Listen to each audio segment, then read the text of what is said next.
Welcome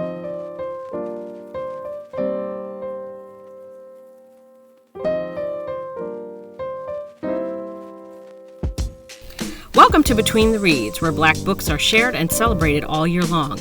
I'm your host, Audra Russell. There are so many great things going on this year as I continue to amplify Black stories, but I can't do it without your support. Please consider heading over to patreon.com/betweenthereads and becoming a member, or make a one-time donation at www.ko-fi.com/betweenthereadspodcast. That's www.ko-fi.com/betweenthereadspodcast. This week's episode is brought to you by horror novelist Stephen Van Patten of Laughing Black Vampire Productions. Visit him today at www.laughingblackvampire.com. Montrez is the author of the YA urban fantasy Errant, the novella Knockout, and the upcoming YA portal fantasy Labyrinth Park. She loves writing character-driven fantasy and sci-fi with superpowered action, heartfelt adventure, and heroes of diverse shades, shapes, and backgrounds. Montrez lives in the moody Midwest with her husband and 3 sons, and when she's not writing, you can find her spending time with family, enjoying coffee, and refilling her creative wells with all the latest sci-fi fantasy reads, movies, and TV shows. Montrez, welcome to Between the Reads. Thank you for having me. You're welcome. Now that we're finally here. We got a little background joke going in there, y'all, just between the two of us. So let's get right into this book, Errant. Tell us what it's all about. Okay, so basically, Errant is it's about a girl whose life is just fallen apart. Her father's died. Her mom has remarried and they've relocated, and she is struggling to cope. And in the middle of all that, you throw in some superpowers, and you have a emotional roller coaster filled with found family issues, and lots of action. So anyone who loves superhero stories with character-driven stories, that's what you have. Absolutely. Now, where did the idea for the book come from? I think for me, it usually starts with the character. But with this, it was kind of opposite. And like the idea that I began with and the idea that I finished with are two completely different things. But I can say that it's inspired a lot by, again, superheroes. I love how they're just so relatable, and how you can you have like an everyday story and you just throw something spectacular in the middle. But I think a lot of it also kind of stemmed from me growing up. With a lot of our first books as authors, we put a little bit of ourselves in there. And I think Errant, to me, is a love letter to people who just felt like they weren't special, and like they didn't really belong or fit in, or that they were kind of unseen, which I think you see that with Savannah's character. And then I just threw my love of superpowers in there, and those type of stories. So a lot of that shaped it, as well as my love for sci-fi and fantasy movies. So you talked about something there that I want to circle back to. On your Instagram page, you said that anyone who believes they are worthless couldn't be more wrong. And that when a person discovers that they are an exclusive, priceless treasure full of extraordinary capabilities, they will be surprised at what they can do and who they can become. Now, thinking about that, let's talk about the main character, Savannah, in the book. Yes. Well, Savannah, I think one of the biggest, I'll start with some of the criticism for her. And to me, it's not criticism because I kind of wanted it that way. A lot of people said, or people who had criticism of the character said that the story kind of happened to her. She's this person who, she really doesn't make any decisions and the story just happens. On one end, I can agree, but on one end, that's kind of what life is like, A lot of us have goals, we have plans, we have an idea for what we want our life to be like, and then life happens. And that's the type of character that I wanted to present. I feel like for fantasy genre, you're always presented with this one type of feisty heroine. You know, she has the witty comebacks, everything. You know, it may take a little bit of time, but at the end of the day, she's like the best. You know, she's the brightest. She laughs in the face of danger. And so we get this one type of major look that you see in YA fantasy, particularly in contemporary fantasy. And I feel like there's different types of strengths that need to be represented. Um, you know, it's not just the sassy heroine who's strong, it's the people who come from the lowest points in their life and are able to, you know, get out of bed and live.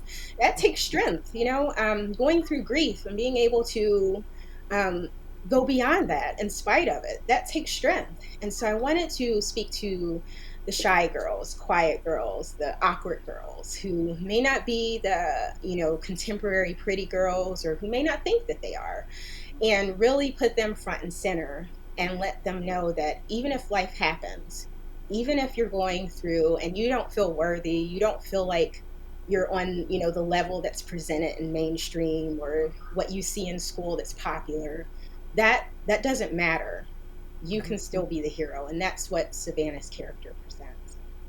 Absolutely, because she's like this kind of quiet, awkward, girl. She thinks that she's invisible and that she's just kind of ordinary and doesn't really have anything special. But then as we go through this book and this one incident that happens, and she thinks she's like losing it, and her mother thinks she's losing it, and her stepdad is like, I'm not sure what's going on, and so he's calling in a doctor, and everybody's like, I think, this the grief of losing her dad and being in a new city and a new school, the girl has just snapped. And it's totally not the case. She turns out to be this special, person. She's a human, but she's also an errant. And I just love that because, being quiet and being ordinary, was her superpower, and it seemed like it was a bad thing, but it actually turned out to be the thing that made her kind of an effective errant, because people just didn't, kind of notice her when she was in a room. Yeah, and I think too, the thing that I wanted to show, I think it's important to also talk about how the powers were constructed, because a lot of that comes from stress. And the way that this ability was inspired was just through everyday people that you see doing these things that are outside of the norm. Like, I'm sure you've heard stories about like mothers who, in the spite of, when they're panicked, and a car's falling on their baby, being able to like lift, get this super strength to lift, that's something that has happened, that's real, that is totally out of the norm. And that's what the errant ability is. It's that, but it's hyper. It's almost like you've got an autoimmune response and it's giving you this superpower. And so for Savannah, we know that she's had a lot of pressure. And so her stuff is just like wildly out of control.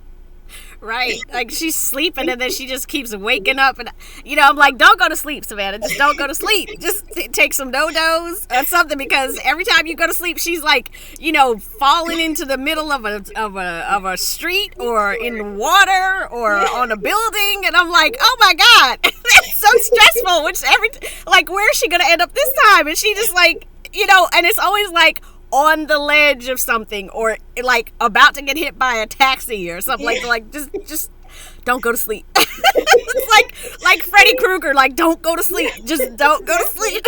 Exactly. Yep.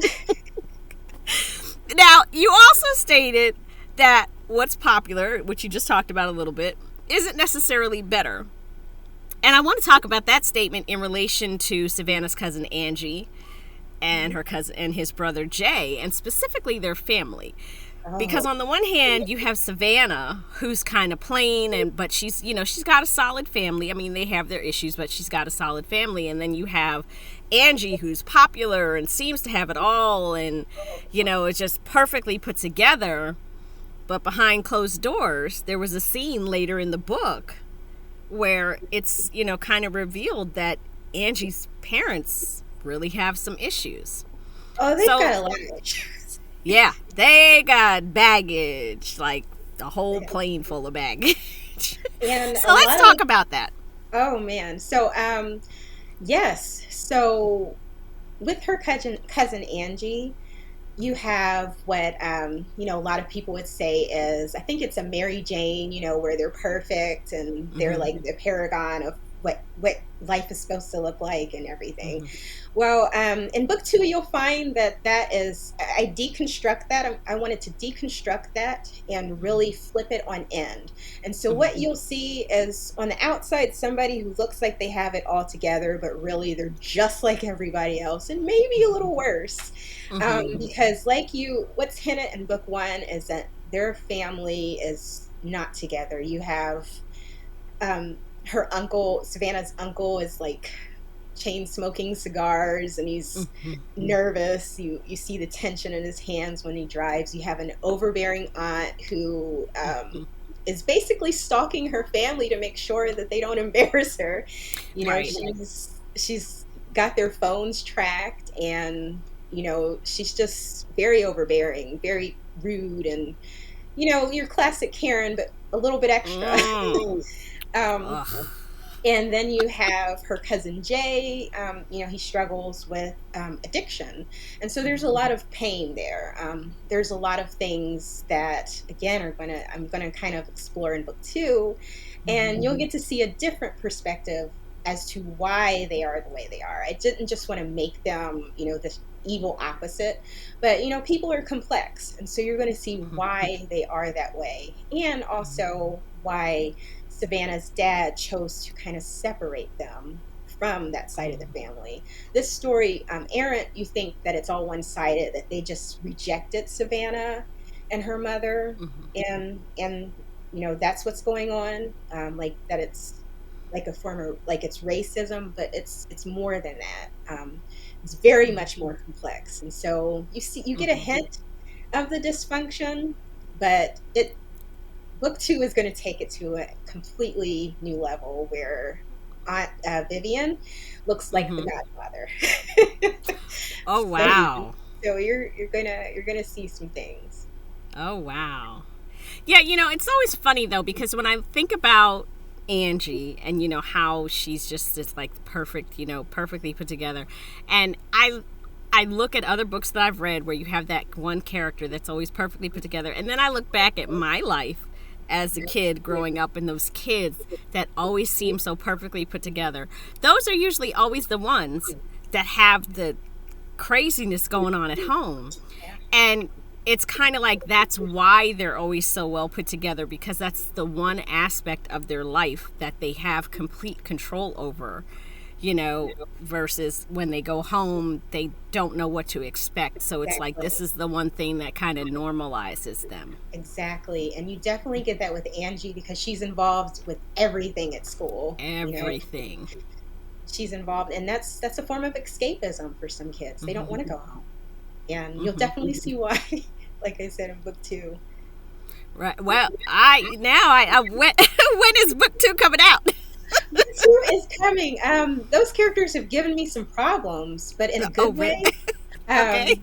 I kind of like when they rebel, when, like, what I have planned, because it surprised me with a lot of the things I didn't see coming. And so I'm hoping that readers will be pleasantly or shocked or horrified as well. Because because book two is a little dark, but that will be out later this year. I had originally planned for the summer. It's summer, so it will probably be later this fall or Okay. winter. Um, Okay. Okay. Now, this book is given all kinds of vibes. I'm getting like a little bit of Matrix. I also thought about a TV series that got canceled. I don't know if you heard it, No Ordinary Family. I think I remember that. Yeah, Yes. it was like this family they were in this plane crash and then they had like these superpowers afterward. Yep. And it kind of gave me those kind of vibes, and Shadowhunters kind Oh of gave yeah. me a Shadowhunter Yes. vibe. So share with us how you came up with the concept of the Errants and the world you built, the Errants and the Immortals and let's talk about that whole war that's between those two as well. So I think the trope is familiar because, like you said, you see it in a lot of different sci-fi, fantasy, and I love certain elements. Like from Shadowhunters, I'm a big Shadowhunter fan, so I liked the aspect of a world that not everybody can see. That's kind of like Mm-hmm. under the surface, but really it's in plain sight. You know, it's happening all Mm-hmm. around you. I love the cerebral action that you see in Matrix and I'm just a huge underdog fan. So all those elements wrapped into one, and then if you've seen the movie Wanted, that kind of helped me fine tune the action sequences. Mm-hmm. Wanted is it's loosely based on a comic book, but it stars James McAvoy, who played as Professor X in the most recent X Men, and Angelina Jolie, and it's high intense, adrenaline induced action and ability that they have. And so I wanted something that had that adrenaline, but something that had that like that heart to it, where you could really just feel the characters and what they were going through. Like I said, I love characters. I think they're what make a story kind of unique. And Mm-hmm. so, just kind of, I built it on the things that I loved. And then I put my own little signature in there with the characters. And it actually started as an idea about the immortals. And it just never really connected until I found the right character. I had to ask myself, who is this story really about? I know it's going to have like these superpower people, and I didn't even know really how to fully explain what they did, but I knew that I wanted like there to be this divide between two types of people. And so it really all kind of, once I found my main character, everything kind of fell together. And so you have errants, who are these people, they live fast, they die hard because they've got these abilities that are really like super powerful in a way that if they don't learn to accept them and control them, it can kill them.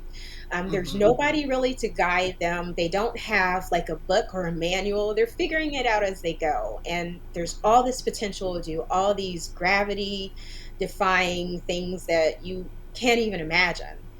And then you have these supernatural hunters who are immortal. And the thing that brings them most power is, number one, they've been able to amass like all this wealth over time. And then number two, they've become masters of impersonation. They can slip into any position of power and kind of access people. And Like so Santos. exactly. Oh yeah. I had fun writing him, but I hated him. He was fun Oh, I to hate. couldn't stand him. He was fun to hate. Oh, Yeah. I couldn't stand him. I was like, first he was the therapist, Yeah.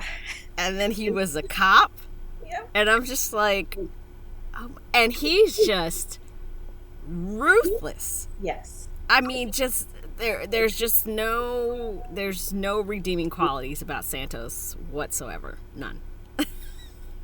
Yes. And so why is there this war between them? Why do the Errants and the Immortals, what is the strife about? So in book one, we just know that the immortals really can't stand the errants. They see them Right. as a potential threat. Um, Santos has spun this, he's indoctrinated his group to believe that, they're dangerous, they've got all that unlimited power and they're just out here running wild. We've got to prevent calamity. That's what we do.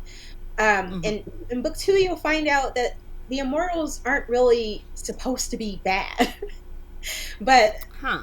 they are supposed to hunt supernatural evils, but they've got their lens focused on the wrong people. And that's what you're going to see. Everything is about perspective with Aaron. The things you think you may not fully understand, because we're in the line. We follow the story through Savannah's eyes, and she's like, in the middle of it. she jumps in it fresh in the middle of everything. But it's been a war that's been raging for a long time. So everyone has Mhm. backstory but her. And so on one Mhm. hand, she just knows that these people hate what they are and that they're trying to kill them. And she's just trying to figure out what are they, Mhm. and how do I survive? So book Right. one, it doesn't get into a lot of the history. It's more so accepting, hey, there's something out there. There's something big that's out there. You're Mhm. something more than what you thought. And, now you need to believe that so you can not just survive, but like, you know, thrive in what you are. Mhm.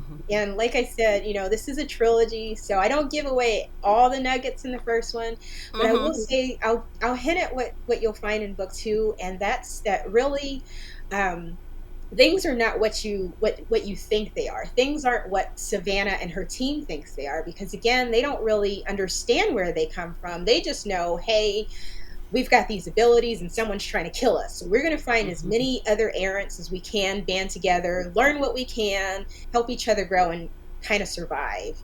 Mhm. And I want to say that it's loosely kind of based on, our society today.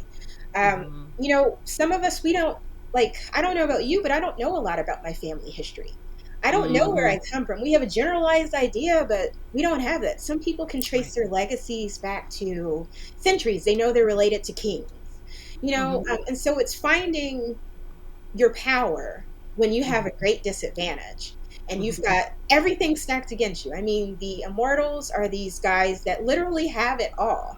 They have Mhm. wealth, they have connections, they have centuries worth of knowledge, and they're trying to kill these people, just because of what they are. Right. Just because of what they are. And Like, I'm looking at the comparison there because, with white people, it's like they're trying to just kill black people for what reason? I don't know. It's like, and why do you have such a vitriol for us and we're just trying to live our lives, But you know? it's not even just white and black. I think it's human because, like, even in our own communities, sometimes, even in Mhm. like our own, different cultures, if you look at history, Mhm. even if you look at the social economical aspect of it, Mhm. people who are up here are trying to stamp down people at the bottom. They're scared of Mhm. other people succeeding when there's room for us all. And Right. so Errant does heavily touch on that, on the Mhm. marginalized, on those who are looked down at, on those who, Mhm. have this incredible potential but may not have all the resources and access. You Mhm. know, um, and like I said, book two is going to get into a whole lot more. I like to say you step behind enemy lines, and what kind of inspired this flip, because Savannah is not going to be the hero for this one. Oh. It is going to be her cousin Angie. But what inspired that, and what inspired kind of, or what solidified the themes in this book, in this Mhm. trilogy, I heard it in a women's writers conference, and I wish I had wrote it down so I could credit the genius who said it. And I think you even mentioned it in one of your posts, but you said we don't need Mhm. allies, we need accomplices. Yes. And I have her book. Oh yes, gosh. Yeah, I have her book. I know who you're talking about. and that Yeah, that she was has a so book called powerful. One Drop. That was so powerful. And I'm like, you know what? That's the solution I needed to continue this series, because I'm like, I don't know how to get them out of this. And I know that seeing all the posts and all the different things where people are like, racism, it's not a black problem. It's a you problem. The people where Hmm. racism stems from, it's a you problem. So if you Yes. want to help us fix it on your side, where we can. Hmm. And so, Yaba Blay. Dr. Yaba Blay. That's her name. Oh, yeah. I'm sitting there thinking, like, what is her name? Yes, so you're going to see that in book two. It's all about that accomplice. So you're going to learn more about what makes the immortals act the way they do. You're going to see like where they stem from, and then you're going to see where Errant and immortal potential would stem if they would just work together and just live the life that they were supposed. You know what I mean? Because just imagine, Hmm. oh, I mean, wouldn't we all just love to just all have peace. There's enough for us all. That would be great. But, Right. people. And so Yeah. that's kind of what Errant and Immortal and the last book are going to show you. Like, there's just people with all kinds of perspectives. There's people with all kinds of backgrounds. And what happens when you can work together and what happens when you don't. Um, Right. because there's more than Yeah, and just, I think we get a kind of glimpse of something else going on too, because Steve, even though he's like sort of teamed with Santos, he keeps saying she's not one of them. She's not one of them. So I'm like, what is going on there? There's something. There's like an undercurrent, well, with him, with Steve. and and I was just like, hmm. Steve is kind of okay. So where Santos is gung ho and he's like, I know what I'm talking about, and he's arrogant. He's got like a god complex. Steve is Mm-hmm. more on the, well, let's just make sure. Let's wait. Hold up. Don't go to level 10. Let's proceed Mm-hmm. by the book like we're supposed to. We don't know if she's a threat. Right. We don't know. You're just Mm-hmm. assuming. And of course, we Right. see that Santos is right. She is an errant. Mm-hmm. But Mm-hmm. you will see some things with Steve, and I think I don't know if you remember the moment where Savannah has a kind of like confrontation with Steve, and she's like, "You see what he's doing is wrong, but you're Mm-hmm. not doing anything." And she Mm-hmm. calls him a coward in so many words. Yep. I was like, ooh. Okay, Savannah. And so you see that, sometimes what's easy is not always the right choice. And Right. so he's privileged, he's on that side, he's on the team with all the power, but you see that your leader is like crazy, so what are you going to do about it? Mm-hmm. So Exactly. And a- and I'm not giving it away, but I'm just saying I thought he was, yes. and then he wasn't. Yes. I was like, what is going on? Okay. Let me just think about this for a minute. And I'm swiping back in my Kindle like, Me and my mom yeah. have a running joke about Steve, which will Uh-huh. continue in book 2. Okay. You're right. My mom's like, how many times was he? But he's not. I'm just saying, I was just like, Yeah. okay. Because I was like, wait a minute, I had to go flip back because when there are pivotal things and like on my Kindle, I will go and highlight them and do little notes, and I was like, yeah, okay, go back over. Yeah, all right, what's going on? Two times in this? Yeah. It's like, okay, all right, Steve, no, keep an eye on you. Yes, on all of them. Right. Yeah. Yeah, because I have a feeling, like, with the little hints you're dropping, that, like you said, everything is not what it seems. So it's going to be very interesting Yeah, to see Steve what is going happens. to be, and I'll drop this hint and say Steve is very crucial to part 2. But Okay. he's not going to be the white savior. He's not the white savior, but he does help. He is an accomplice. Okay. All right. I'll take that. I'll take that. So now your characters, from Savannah, who is biracial, right down to KO, who is this handsome, tall man, to Chloe, who is this 10-year-old kind of pistol little girl. Yes. It really shows your commitment to writing characters literally in all shapes and sizes. Why was it important for you to have such a diverse character cast in your book? I think, I guess, number one, I always want to have an emphasis on characters. And the way that characters take shape in my head, I don't know. I just kind of let them flesh themselves out. I don't try to pigeonhole them like, okay, let's check this box, let's check this box. I really try to see what the story needs and just kind of like put myself in their shoes and think, what would this character do? Not if I were them, but what would this character do as this character? And so I want to say that a lot of these characters are shaped through empathy, and just really putting myself in that character situation and circumstance and letting them kind of flesh themselves out. I don't know if that sounds weird or not, but these characters really come No, alive not at all. when I write. Mm-hmm. And like I said, that's one of my favorite parts because a lot of times these characters surprise me. And Chloe was one of Mm-hmm. those characters. Like, she came out of nowhere. Chloe whooped Savannah's ass. That's all I'm gonna say. And I was like, okay, little girl. Yeah.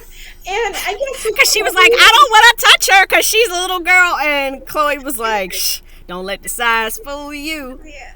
I got something for you. Chloe was a badass. And I guess with that, it just goes back to a lot of times people who are underestimated and overlooked, you got to watch out for, because there's a lot more to them than what you think. And that's really what I wanted to show. Again, I like to write underdogs. I like to write about accidental heroes, the people you just never would see coming. I just love those elements of the story. And so I wanted to have characters, like if I didn't like a character, I either kill them off or I try to fix them because like I want people to be able to connect with them. You know what I mean? And if they're not usable, I don't want to have dummy characters in there that you can't relate to, that are dull. I even wanted like the side characters who are in the story to have some purpose and some way that you can connect to them. Like all of them, even the bad ones. Even if you just hate them, that's something. I want you to feel some way about all the characters that you see. Right. And speaking on that, we live in a society where cancel culture is the norm and we cut people off who are toxic. But in this world you've created in Errant, you really make these characters sit with the complicated relationships that they have. Why? Life is complicated, and a lot of times I think we see things from our own perspective, and it's not until, like, again, maybe we get a sense of empathy or even circumstances change that relationships can change. Like there's a part in the story where you'll notice some of the characters are really mean to Savannah, like, fighting, name calling, bullying, and then at the end of the story you're like, they're working together, they're calling her sister. What is this? Right. Death-like situations can do that to you, and when you lose like over half of your your family, there's a lot of found family elements. When you lose that, and then somebody chooses to do something that's kind for you in spite of the way you treat them, that may make you look at them a little differently. Like, whoa, maybe this person is okay, or maybe I shouldn't be treating them that bad. Maybe we should work together because we're dying. We've lost a lot of people, Right.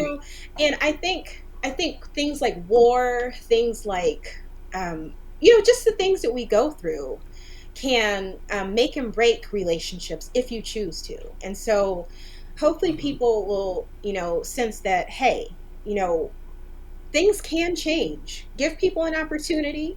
Now, if after the opportunity has presented itself, leave them alone, But sometimes you need as much togetherness as possible. When all the odds are stacked against you and you're in the same situation, it makes sense to bind together, even if it's temporary.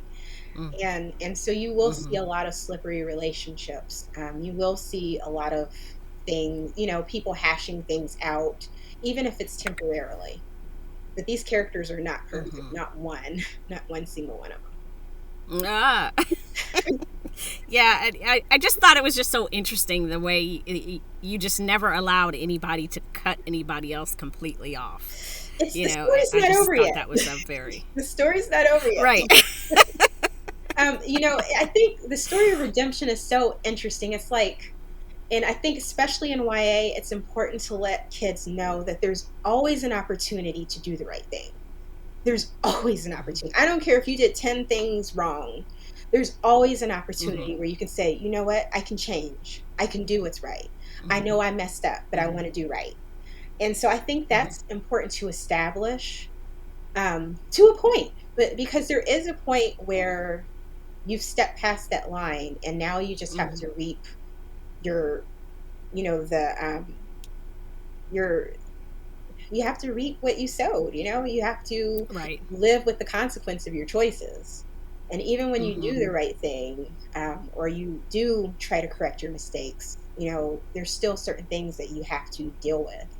Life is Mm-hmm. messy. People are complicated, Yeah. and that's what I'm Absolutely. hoping people see when they read this. Mm-hmm. Absolutely. So Errant is part of the 1201 Chronicles.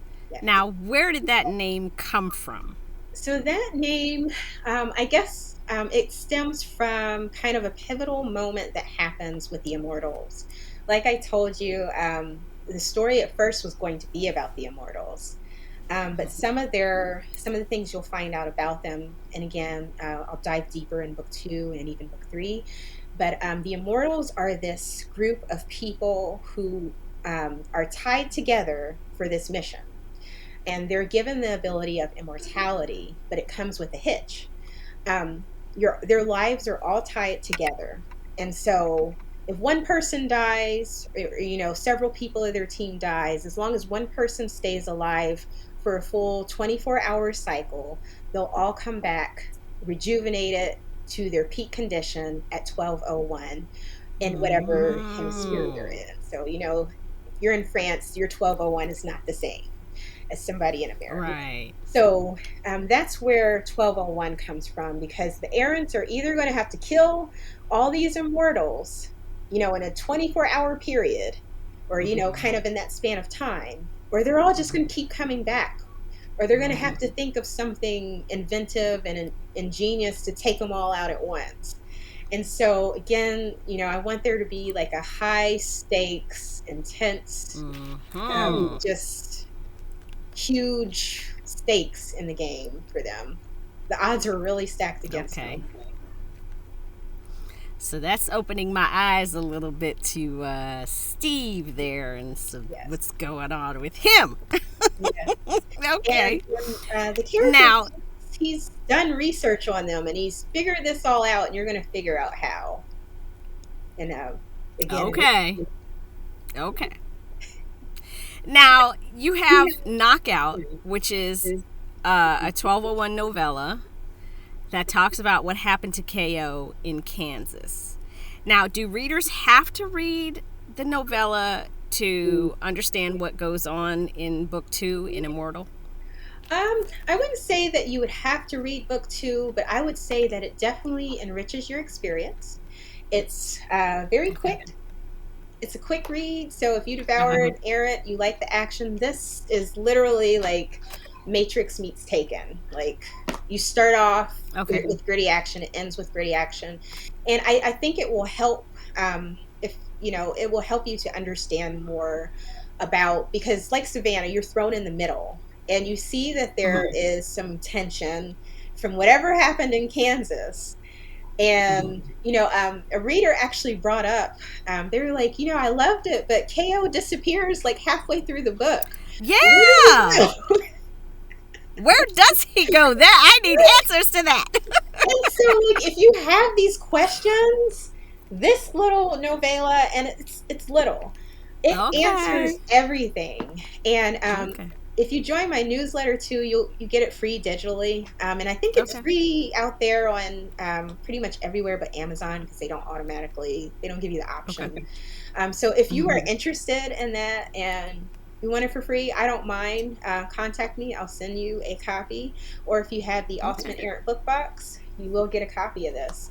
But So since I ordered my book box, it will be in my book it box. will be in your book box. So, Hey! it's the Ultimate Woohoo! Errant experience. That's what it is. You get everything. You're going to be fully indoctrinated in the Errant world. You're going to feel like you're part of the team. So, Oh, nice. I so love it. yes, I I, love I it. would highly suggest, because this also hints at what you're going to see at the end of book 2 and the Okay. main issue in book 3. Again, you don't have to read it, but it will explain a lot of the questions you probably have, because this Okay. novella was literally inspired by questions that fans had, and I'm like, you know what? I don't know where KO went. Let me write. And so this will explain It it. just came to you.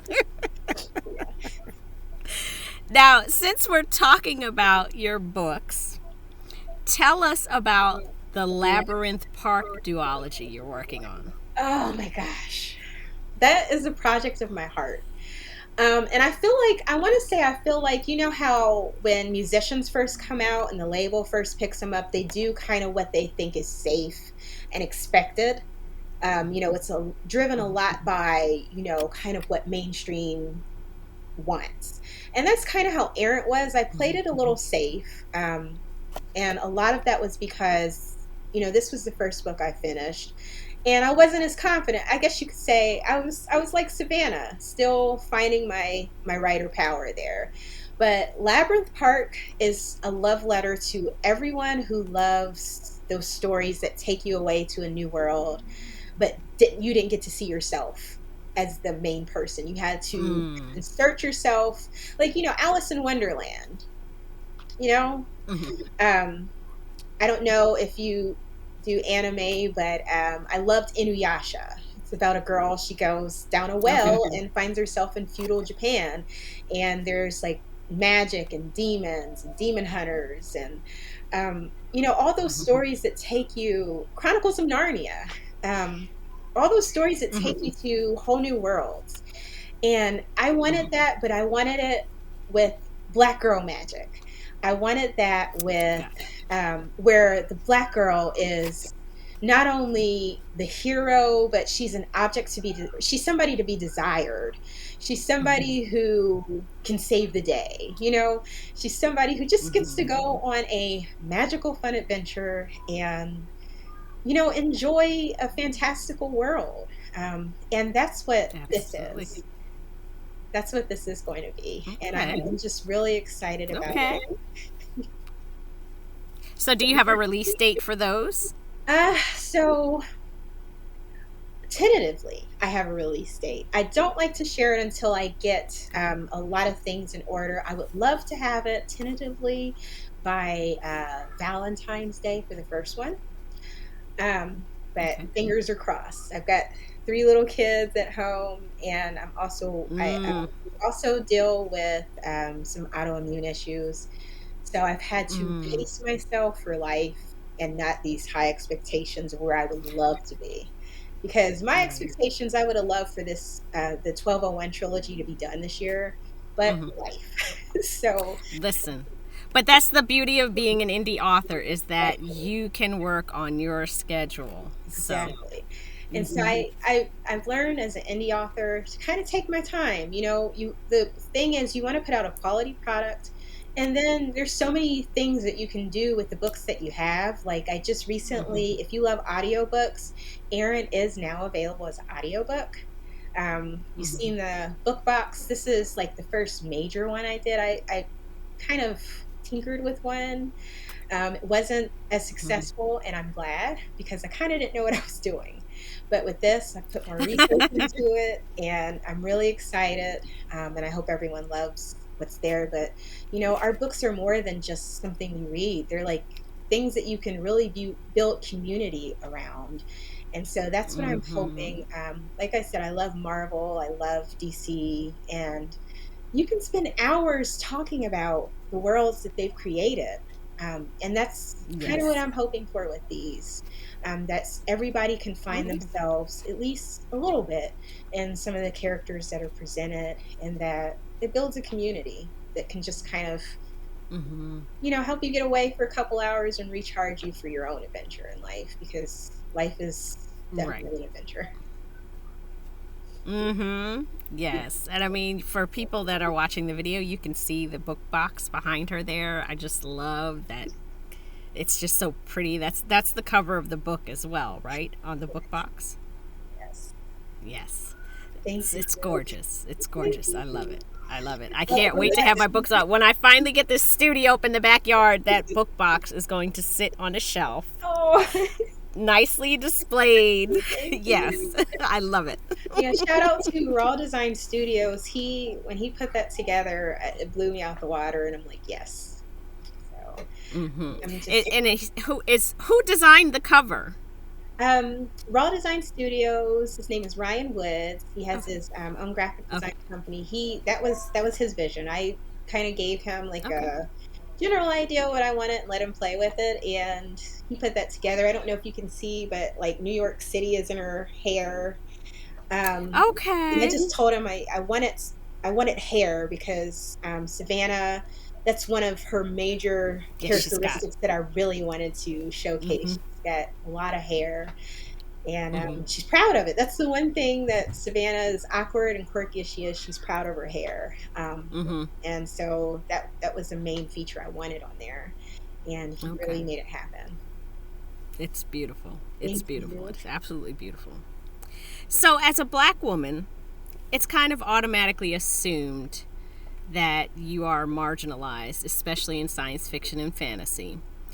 But you not only write in these genres, you're also an indie author with your own publishing company, Novel Creature Publications. So, share with us why you chose the indie path and a little bit about your company, your publishing company. Well, books have been my life. I wanted to be a writer since I don't know, since forever. I don't remember a time that I didn't want to write.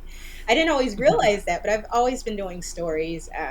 Like from the time my parents used to tell me stories, they said it was a chore because I would stop and say, "Well, why is Little Red Riding Hood's coat red? Why can't it be purple?" I just was always asking questions. They're like, "Just let us read. Let us read." Just go with the story. And so my mind was always creating stories. And growing up, I was the girl that had like a stack of books where you just, yeah. And so, I love books. I love reading. I read everything. And um, I did, with Errant, I did kind of test the waters for traditional publishing to see if that was the avenue that I wanted. And I came to a point, and it was interesting because it's like your parents, when you have good parents, they already can kind of like sense what you need.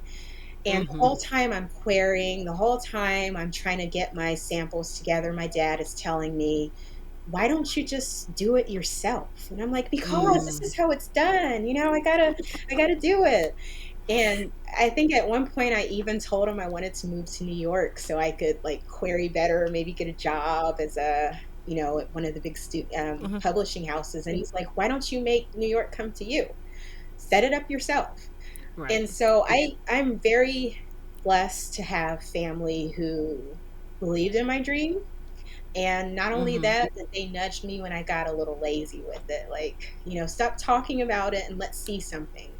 And so Mm. 2014, I had finished it. And, again, I'm the Savannah of this story. Like, is it worth it? Am I good enough? And I put it on Right. a crowdfunding. It's like a crowd source thing where you could put your book up, readers will rate it and review Mm-hmm. it, and the person who gets the highest review, or that they like the most, they actually get a literal book deal. And at Oh the wow. time, it was called Swoon Reads, and now they're their own subsidiary of, I think, Macmillan Publication. And Mm-hmm. when I tell you that Errant was not really done, like I threw it out there kind of without all the editing that it needed. Um, Mm-hmm. it was nothing near what you see here. And Okay. when I realized that and I saw the errors, but how many people were still saying, "I love this story. I love the characters." That's when I Wow. knew. And then I hit another point where I wanted to throw it in the trash when I was going through that revision process. I'm like, I don't know if this is good Oh enough. no. And my mom was like, "No, don't throw it away. It's a great story. Don't throw it away." Mm-hmm. I took it to Mm-hmm. a good friend who was editing at the time. She's no longer doing it, or I would recommend her to everyone. But I Mm-hmm. told her, "You take a look at this, and if it's not it, I'm throwing it in the trash." And she helped me turn that Frankenstein monster into the beauty that you've read now. Nice. So I decided to, after all that hard work, um, and then knowing that I have like way more stories to tell, I don't have time for somebody to tell me yes or no and then wait a whole year, 2 years, 3 years for them to Mm-hmm. get my work out. I Mm-hmm. love everything about the bookish process. I love it. It to the point where it doesn't feel like work. Mm-hmm. And so, like my dad said, I did it myself. I read, I listened to podcasts. I did go to school for writing and Mm-hmm. literature, so I understood Mm-hmm. most of those dynamics. Mm-hmm. I also worked on other people's books as editors. I have over 10 years experience in that, and I still do that Mm-hmm. as my schedule allows. So if you need an editor, I do the developmental and proofreading. I do that Okay. as well. Um, but even as an editor, you need other people to kind of help you. I say there's a certain point Right. after you've worked on your stuff so much, you need those other eyes. And so Mm-hmm. I'm just a person who's blessed to have a lot of people who believed in the stories that I wrote and who took the time to help me when I didn't know everything about what I was doing. I'm still learning. Mm-hmm. And so that's what Novel Creature Publications is about. I wanted to uh, be able to house all my works into one area under one brand, and Mm-hmm. and so you'll find characters who are underdogs, accidental heroes, different backgrounds. Marvel was in the superhero industry is a big influence for mine because you see so Mm-hmm. many backgrounds in the characters that they showcase that eventually, Mm-hmm. if they keep creating, everybody should be able to, find something in common with some of the characters. And that's what I Mm-hmm. hope you find in Novel Creature Publications. Just characters that you And can how did you relate come up with the name to. for it? So that is just me being geeky. Um, I it's a mixture of my faith. I do have a Christian. I am Christian, Mm-hmm. and so there's a scripture that says, you're a new creature when you come to Mm-hmm. Christ. Mm-hmm. And I thought about my characters' journeys. I'm like, they evolve. They go through these horrendous things, and then they're at their lowest, and then they find this power, and they become something completely different. And then, Mm-hmm.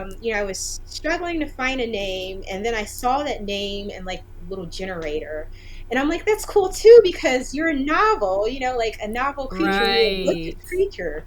So it just, it's a kind of a play on faith. It's a play on the characters you'll find. The emblem has a phoenix, and so it's just characters Mm-hmm. that go through these like legendary type things. Their ordinary is interrupted by something extraordinary, and their life is totally, it just becomes totally new. And Mm-hmm. and so I wanted to show that, your pain and the things that you go through don't have to define you, but that you can define it and you can define where you want to go. And so that's kind of what I hope people see in the characters. Um, it's not Okay. preachy at all. I just want to talk about life. And I want to talk about, and just have fun with fiction. I feel like there's so Right. much going on in the world. You need something to just lighten your life a little bit. So come have some nerdy fun, Absolutely. take a break, read some books, Absolutely. and Absolutely. that's really. Absolutely. So, where can readers find your books? You can find Errant and Knockout wherever books are sold. Pretty much, you can order it. Um, I am going to be asking though in the future, like if you really want to support me in what I do, my books will be available on my website at authormontrez.com. It will still be available at your different retailers, but come to my website, check it out, and I'll try to make that available and easy to shop with. However Mm-hmm. you like it. And you can also find my work if Mm-hmm. you join my newsletter. I love to do giveaways and freebies and just treat Okay. everybody. So join that too. I throw random Okay. giveaways just because sometimes. So, but yeah, you can Okay. find it pretty much anywhere. Okay. And then, where can we find you on social media? Instagram is the highlight. I will dip my toes in every now and then to Twitter when it's not imploding Mm-hmm. and people aren't crazy. So you can say hello to me on there. I don't do good with high stress situations. I don't like drama. So Instagram is really the place. Facebook's kind of dying off, but I mean you can say hello to me on there too. But Instagram is where it's at Mm-hmm. right now. Okay. All right. And so, did you say where you were on Instagram? It's author. It's At Author Montrez on Instagram, right? Yeah. Yep, Author Montrez. Yes. And for those that don't know, Montrez is spelled Montrez. Yes. Yes. Well, we have come to the end of our show. I want to thank you so much for sharing your time and your talents with us today. I truly enjoyed Errant, and I'm going to reread it when my book box comes because I want to hold the book in my hands. Oh, and you got the bonus scene too. Yes. Yay! So thank you again so much for being here. I appreciate you coming and sharing your time with me today. Thank you for having me. And Booze and Bros, you're absolutely welcome. Absolutely welcome. And Booze and Bros, you know how I do. I give you a quote at the end of every show, and today it comes from the late, great Octavia Butler, and she said, very simply, good stories are good stories, no matter how they're categorized. Until next time, you know what to do. Grab a book and read, and I'm out. You've been listening to Between the Reads. I'm your host, Audra Russell. Thanks for lending me your ear. This week's episode was brought to you by horror novelist Stephen Van Patten of Laughing Black Vampire Productions. Visit him today at www.laughingblackvampire.com. If you enjoy this content, please consider supporting this independent podcast by becoming a patron at patreon.com/betweenthereads or making a one-time donation at www.coffee.com/betweenthereadspodcast. That's www.ko-fi.com/betweenthereadspodcast. Tune in next week for another great episode.